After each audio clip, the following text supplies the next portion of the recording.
কিছুদিন আগে আপনাদের বলেছিলাম মিশর ভারতের সঙ্গে গমের একটা লং টার্ম ডিল সাইন করতে চায়, কিন্তু ভারতের থেকে গম ইম্পোর্ট করার জন্য তার কাছে ডলারের কমতি রয়েছে।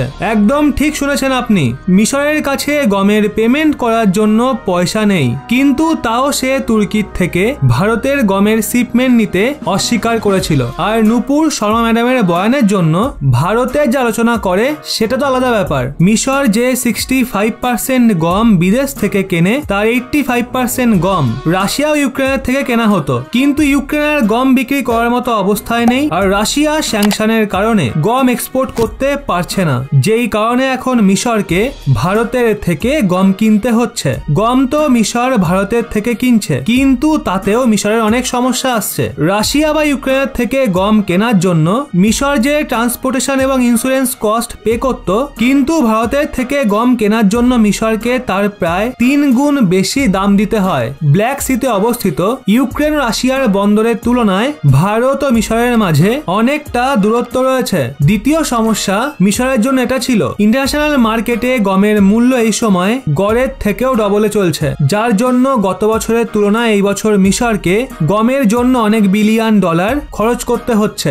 ভারতের কথা বললে আমাদের কাছে এই সময় গম কেনার জন্য অনেক দেশের লাইন পড়ে গেছে, যারা অ্যাডভান্সেও পেমেন্ট করার জন্য তৈরি আছে, অর্থাৎ ভারতীয় গমের ডিমান্ড এই সময় অনেক হাই রয়েছে। এক্ষেত্রে ভারত তার গমের ওপর কোনো রকম ডিসকাউন্ট দিচ্ছে না। যদি মিশর ভারতের থেকে গম না কেনে তাহলে ভারত অন্য কোনো দেশকে সেটা বিক্রি করে দিতে পারবে। আর যদি দেখা হয় মিশর ভারতের সম্মান রাখার জন্য তুর্কির মাধ্যমে রিজেক্টেড ভারতীয় গমের শিপমেন্টের টেস্টিং করে তারপর কোনো সিদ্ধান্ত নিত, তাহলে ভারত হয়তো তাকে হিউজ একটা ডিসকাউন্ট অফার করত। কিন্তু আর কি করা যাবে, গমের শর্টেজের জন্য মিশরে খাদ্যাভাবও দেখা দিতে পারে। এর জন্য মিশর ওয়ার্ল্ড ব্যাংকের থেকে $500 মিলিয়ন সহায়তা লোন হিসেবে চেয়েছিল, যা পাওয়ার পর মিশর ভারতের সঙ্গে গমের একটা লং টার্ম ডিল সাইন করতে চায়। রিপোর্ট অনুযায়ী মিশর ভারতের সঙ্গে 5 লাখ টন গম সাপ্লাই করার একটা লং টার্ম ডিল সাইন করতে চায়, কারণ তার এই বিষয়টা চিন্তা রয়েছে,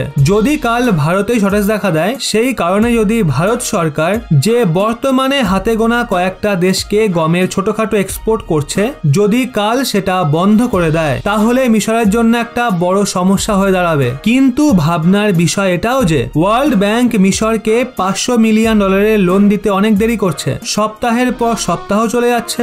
এর জন্য এখন মিশর ভারতকে একটা অফার দিয়েছে। রেফারেন্স হিসেবে আপনারা স্ক্রিনে আর্টিকেলটা দেখুন, যা অনুযায়ী গমের কমতির সঙ্গে মোকাবিলা করার জন্য মিশর চায় ভারত মিশরের সঙ্গে একটা সোয়াপ ডিল সাইন করুক। সোয়াপ ডিল অনুযায়ী ভারত মিশরকে গম এক্সপোর্ট করতে পারবে, আর যেই মূল্যের গমের শিপমেন্ট ভারত মিশরকে বিক্রি করবে, মিশর সেই দামের পণ্য ভারতকে এক্সপোর্ট করবে। এমনটা হলে মিশরকে ডলারে পেমেন্ট করতে হবে না। রিপোর্ট অনুযায়ী মিশর বলেছে ভারতের ফার্টিলাইজারের প্রয়োজন আছে, যেটা মিশর এই সোয়াপ ডিলের মাধ্যমে প্রোভাইড করতে পারে। এই অফার দেওয়ার জন্য মিশরের সাপ্লাই মিনিস্টার মিশরে ভারতের যে এম্বাসি রয়েছে ওখানেও গেছিল, আর ওখানে উনি ভারতের অ্যাম্বাসেডারকে এই সোয়াপ ডিলের অফার দিয়েছিল।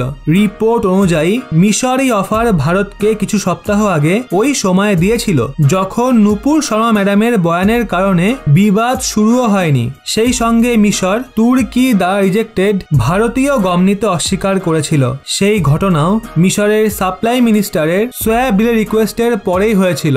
মানে এই দুটো ঘটনাই মিশরের সোয়াপ ডিলের রিকোয়েস্টের পরে হয়েছিল। এক্ষেত্রে এখনো পর্যন্ত এই সোয়াপ ডিল সাইন না হওয়া পরিষ্কারভাবে দেখিয়ে দেয় ভারত মিশরকে এই বিষয়ে কোনো জবাব দিতে প্রয়োজন বোধ করেনি। অর্থাৎ আমরা মিশরকে ফার্টিলাইজারের বদলে গম দেওয়ার জন্য আপাতত তৈরি নেই, আর ধারে মিশরকে গম দেওয়ার তো কোনো প্রশ্নই নেই, যার জন্য এখন মিশরের সম্পূর্ণ নির্ভরতা ওয়ার্ল্ড ব্যাংকের লোন দেওয়ার ওপর রয়েছে। তবে যাই হোক, আপনাদের কি মনে হয় ভারতের গম রিজেক্ট করা মিশরের সঙ্গে কি কোনো সোয়াপ ডিল সাইন করা উচিত? হ্যাঁ নাকি না, নিচে কমেন্টে আপনার মতামত অবশ্যই জানান।